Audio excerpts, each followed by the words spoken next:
मौलाना साहब के पास जाना चाहते हैं। मौलाना साहब, सवाल वही है, ईरान का जिक्र मैं बार बार इसलिए कर रहा हूं क्योंकि वहां पर इस वक्त बहुत बड़ा प्रदर्शन है हिजाब के खिलाफ और हमारे यहाँ सुप्रीम कोर्ट हिजाब पर सुनवाई कर रहा है। आप क्या समझते हैं इस पूरे मामले में? बच्चियों को आज़ादी होनी चाहिए, ये धर्म का हिस्सा है, इसमें अदालतें ना पढ़ें, या जो स्कूल कह रहा है, जो सरकार ने आदेश निकाला, वो माना जाए? देखिए, इस्लाम के एक्सपर्ट की हैसियत से सबसे पहले तो आप मेरी राय लेना था। आप अगर मुझे बिठा करके सुनने के लिए डिबेट में आए तो मैं आता ही नहीं था। एक बात। दूसरी बात क्या है कि कुरान करीम के अंदर जलाबीबी हिंद, जिलबाब का वर्ड आया है। जिलबाब कहते हैं सर पर दुपट्टा डालने को। इसको कुरान करीम के अंदर जिलबाब का वर्ड आया है, ये जिसको जिलबाब कहते हैं। अब रहा सवाल कि ये इस्लाम का पार्ट है नहीं है, तो सर पे दुपट्टा डालना ये इस्लाम का पार्ट है। मगर अगर ड्रेस कोड किसी स्कूल के अंदर है तो इस पर एतराज करना नहीं चाहिए। अगर आप एजुकेशन दे रहे हैं तो आप तो ये स्कूल का शर्त है, आपको शर्त मानना जरूरी है। दूसरी बात, ईरान के अंदर क्या हो रहा है, पाकिस्तान में चंद दिन पहले मेरा जिस्म मेरी मर्जी के नाम से महिलाओं ने बहुत बड़ा विरोध किया है। और जो कट्टरपन हो रहा है इस्लामी मुल्कों के अंदर वो भी गलत है। अभी रिसेंटली मैं सऊदी अरब गया था, उम्रा करने के लिए गया था। वहां महिलाएं, आप देखिए कि एयरपोर्ट पर महिलाएं काम कर रही हैं, रिसेप्शन पर महिलाएं काम कर रही हैं, चेहरा खुला हुआ है और जो है ढीला ढाला कपड़ा पहन रही है। तो मुझे नहीं लगता है कि इसमें शिद्दत में जाकर के मसले का हल निकालने की जरूरत है। आप इस्लामी दुनिया में जाइए, खालिदा बांग्लादेश में 2 PM बनी मुसलमान, और बेनजीर भुट्टो भी बनी, और इंडोनेशिया के अंदर भी मुस्लिम औरत वहां की प्रधानमंत्री बनी। तो मैं कहता हूं कि आपको आजादी है भारत में, आप हिजाब में आए, मगर जहां ड्रेस कोड है वहां ड्रेस कोड का पालन करें, यह भी इस्लाम कहता है। लेकिन अब ये तो आपने कहा, लेकिन आपने ये कहा कि इस्लाम में कहा गया है कि औरतें सर ढकें। बिल्कुल बिल्कुल, ये जलाबी भी हिन्ना जिलबाब का वर्ड है। तारिक फतेह को इस्लाम का नॉलेज नहीं मालूम है। तारिक फतेह इस्लाम का एक्सपर्ट नहीं है। मैंने इस्लामी लॉ से PhD किया है, मुझे मालूम है जिलबाब कहते हैं सर पे दुपट्टा डालने को। ठीक है। आप इनको इस्लामी एक्सपर्ट नहीं मानते, लेकिन वो कहते हैं मैंने भी पढ़ा है इस्लाम। तारिक फतेह, हाँ, ये मैं दाढ़ी रखूं तभी बनूंगा क्या मुसलमान?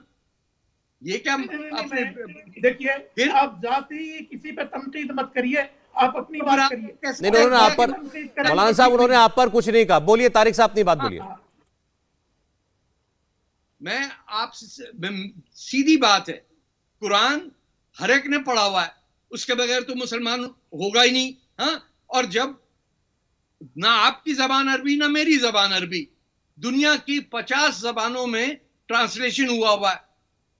सन 1700 का इस कुरान है वो तक मेरे घर में पड़ा हुआ है, जो US प्रेसिडेंट के लिए गया था।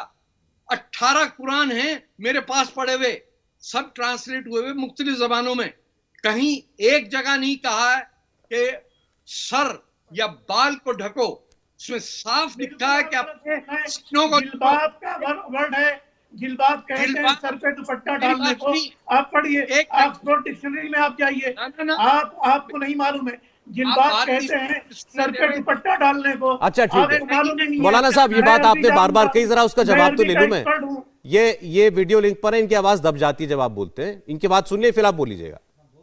तारिक साहब बोलिए। किसी भी any translation of the Quran उसमें जिक्र नहीं है, उसमें सिर्फ यह है औरतों को कि अपने सीनों को ढांपो। लेकिन ये क्योंकि बोल नहीं सकते अपनी विक्टोरियनिज्म के अंदर कि अल्लाह अल्लाह ऐसी बात कैसे कर दे हम टीवी के ऊपर, तो वो कुरान को उसको कह के शर्मगाह कहते थे, और उसको एक्सटेंड करने के बाद बालों पे डाल दिया है। अरे बाल तो कवर करने ही होते हैं, जब डेजर्ट के अंदर हो, जो हिंदू हो या मुसलमान हो, पंजाब में हर कोई सर ढांपता अपना। आपने भी ढांपा इसलिए कि ये पुराना ट्रेडिशन है। आजकल लोग हैट नहीं पहन के जाते दफ्तर, पहले इंग्लैंड में भी हर कोई सर्दी की वजह से हैट पहन के जाता था। चर्च में उठा के रखो नहीं रखो, इससे अल्लाह मियां का ताल्लुक, इस्लाम का ताल्लुक कहां से आ गया कि किसी के बाल कैसे नजर आ रहे हैं? और ये क्या जहनियत है कि औरत के बाल देख के शहवत हो जाए मर्द को? ये कैसी बात कर रहे हैं? ये क्या मुसलमान? ये बात कौन कह रहा है? किसने कहा? तारिक फतेह साहब, आप और जबान को लगाम दीजिए, आप मेरी बात आप के हमेशा बदतमीजी से बात बात को कर cover रहे करने हैं। का आप क्या भारत वजह के है? चैनल पर बैठ रहे हैं, अखलाक का मुजाहरा करिए। हमने जो अखलाक बात क्या कही है आपने अखलाकी ठेका लिया दायरे है? में कहा, अखलाक का आपको अखलाकी आप दायरे में उर्दू जवाब बोलते हैं तो दीजिए। अखलाक है आप आपका? शहवत की बात ये लेकर के आते हैं। ये किसी और आपकी को बेटियां ब्लैकमेल करिएगा। बगैर शादी के बच्चे पैदा आप करती किसी हैं और को और आप ब्लैकमेल आप करके नहीं कर शहवत की सकते बात कर रहे आप। हैं। मैं आपसे बगैर डरता शादी नहीं के हूँ। आपकी बेटियां बच्चे आप पैदा कर रही हैं। क्या और कह आप रहे हैं उनको आगे आकर ये के मौलाना तमीज साहब? सिखा रहे हैं। मौलाना साहब एक सेकंड। मौलाना साहब अभी आप इनको लेक्चर पढ़ा रहे थे कि आप ये तमीज से बात करें, ये अपनी सीमाएं ना लांघे। आपने क्या कहा अभी? करेंगे तो बदतमीजी पे उन्होंने ऊपर की आपके बात बारे में करना कुछ पड़ेगा। पर्सनल नहीं बोला है, माफ कीजिएगा, मैं बैठकर सुन रहा हूं यहां भी। आपके बारे में कुछ पर्सनल नहीं बोला। ये बातें आप कह सकते हैं किसी लड़की के लिए? शर्म आनी चाहिए आपको। आपको भी शर्म आनी चाहिए। ये शहवत के बारे में बात कर रहे हैं, क्या बात कर रहे हैं? इन्होंने शहवत जो के बारे में कहा, बात कर इन्होंने रहे हैं। जो कहा थर्ड पर्सन में कहा, आपका नाम कहीं नहीं लिया। आप पर्सनल इनके बच्चों के बारे में बोलेंगे? ये बोलेंगे कैसे चले गए आप इनके बच्चों के ऊपर? ये बारे में हमारे बोलेंगे। आपके बारे में नहीं बोला। आपका नाम लिया क्या? आपका नाम लिया एक बार भी? हाँ, आप इनको बात करने का तरीका सिखाइए। मैं आपको बात मैं अपनी करने का बात तरीका वापस सिखा रहा हूं। मौलाना हाँ। नदीमुद्दीन जी, अपने बात करने का तरीका आप बदलिए। बड़ा आसान है। जो जिस आदमी की बात पसंद नहीं आ रही है उसके बच्चों पर चले जाओ, उसकी बेटियों के बारे में बोलेंगे आप, ठीक और है, फिर फिर सिखाएंगे तमीज दुनिया को। हम बेटियों के हम बारे अपनी में बात बोलेंगे, वापस लेते हैं। किसी की बेटी को लाएंगे बीच में। हम अपनी बात वापस लेते हैं। माफी मांगिए आप अपनी बात पर। हाँ, माफी मांगते हैं, बात ठीक है। खत्म। माफी मांगते हैं, बात खत्म। चलिए। ठीक है, बोलिए तारिक साहब, आप कंप्लीट कीजिए। नहीं, देखिए, ये आपको नहीं पता, आप मुसलमान नहीं हैं, कि हम वो मुसलमान जो चाहते हैं कि हम जरा आगे बढ़ें, हमारे सामने कितनी रुकावटें। अब मुझे बताइए कि लड़ के पोलिगमी के खिलाफ हम कितना लड़ेंगे। आज से 50-100 साल पहले मैं अपने जहाँ का मुझे पता है, सिंध और पंजाब का और यूपी में भी, कि हर एक की 2-3 बीवियां होती थी। मुझे अभी मैं गया तो किसी ने कहा, तारिक साहब एक गांव की बीवी तो होती है। आप इस दौर के अंदर जहां कहीं अलाउड नहीं है पोलिगमी दुनिया में, वहां बैठ के 2-3 शादियां कर रहे हैं। उसके बाद ठीक है, कुरान में लिखा है कि खेती में जाओ जिस तरह, और ये सब बातें हैं, लेकिन कुछ तो लिहाज करिए कि दुनिया कहां चली गई। और एक चीज, फिर ये जब कुरान के तक खिलाफ बोल रहे हैं। कुरान में कहाँ लिखा है? अरे आप कुरान के खिलाफ बोल रहे हैं, कहाँ लिखा है? अरे सर, बताइए। बात करें। निसाउकुम हर्सुल लकुम फातू बढ़ाइए। हर्सकुम अन्ना शीतुम। देखिए, उसका तर्जुमा बोल- बोल- करिए। चलिए। अरे मैं आपसे कह रहा हूं, मुझे ये झूठ बोलना मत बताइए। मैं भी मुसलमान हूं। ये कुछ हिंदुओं को बेवकूफ तो या आप गलत ब्लैकमेल तर्जुमा करना क्यों कर वो रहे हैं? आप कर आप दीजिए। कुरान के मैं खिलाफ बता गलत रहा क्यों हूं, बोल रहे हैं? आप जो तुम्हारे आप सीधे क्यों हाथ गलत में बोल रहे हैं कुरान के खिलाफ? एक लोग, आप दो अपनी लोग, बात तीन रखिए। लोग, चार कुरान लोग। के खिलाफ गलत क्यों बोल रहे हैं? बोलिए। कुरान के खिलाफ कैसे? मैं तो सूरत बता रहा हूं आपको। उसी के मैं पढ़ इस्तेमाल रहा हूँ ना, कैसे मैं करते हैं। पढ़ रहा हूँ ना आपको। मैं मैं कुरान आप पढ़ के बताइए, बता रहा हूँ आपकी ना। दूसरी बीवी किस कानून के तहत है? 2-3 बीवियां किस किस हिसाब से रखते हैं आप कौन लोग? 2-3 बीवियां रख रहा?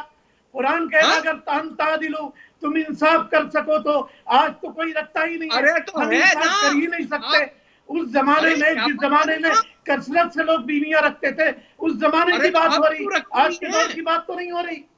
नहीं, आज बीवियां नहीं है क्या? आज कौन पोलिगमी है? के किसके खिलाफ पास है? किसी एक का नाम बताइए आप। किसी एक का नाम यूनिवर्सल- बताइए भारत में जिसको आपने 4 बताइए, बीवियां हैं। यूनिवर्सल सिविल कोड के खिलाफ क्यों हैं आप? अरे आप बताइए किसी को 4 बीवियां। तारिक फतेह अरे- साहब, आप इज्जतदार अरे मैं आदमी हैं। जानता हूं भैया, आप झूठ मत एक बोलिए। गांव की 4 औरत एक बीवियां शहर बताइए की भारत है। में किसी मुसलमान को है क्या? बताइए। अरे छोड़ें सर। अरे क्यों? आप मैं पता है, आपसे मुझे भी पता जवाब है। पूछ रहा हूँ, बताइए लेकिन सर। बीवियां- अरे हाथ जोड़ के बोल रहा हूँ, किसी मुसलमान की 4 बीवियां बताइए। हिंदुओं में तो अरे- 2-3 बीवियां हैं, मैं बताऊंगा। आप बताइए औरंगजेब किसी था ना, मुसलमान को 4 बीवियां हैं। मैं तो आपकी हाथ जो जोड़ वली रहा हूँ, औरंगजेब- आपसे बताइए। हाँ, अब से बता रहा हूँ। उस पर चादरें चढ़ाते हैं आप जाके कातिलों के ऊपर, कहते हैं औरंगजेब वली। अब आप पर्सनल हो गए।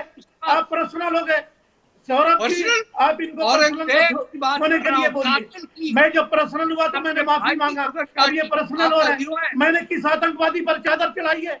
इंडिया टीवी हर वक्त हर जगह डाउनलोड करने के लिए सर्च करें India TV news Google play store या ऐप स्टोर पर।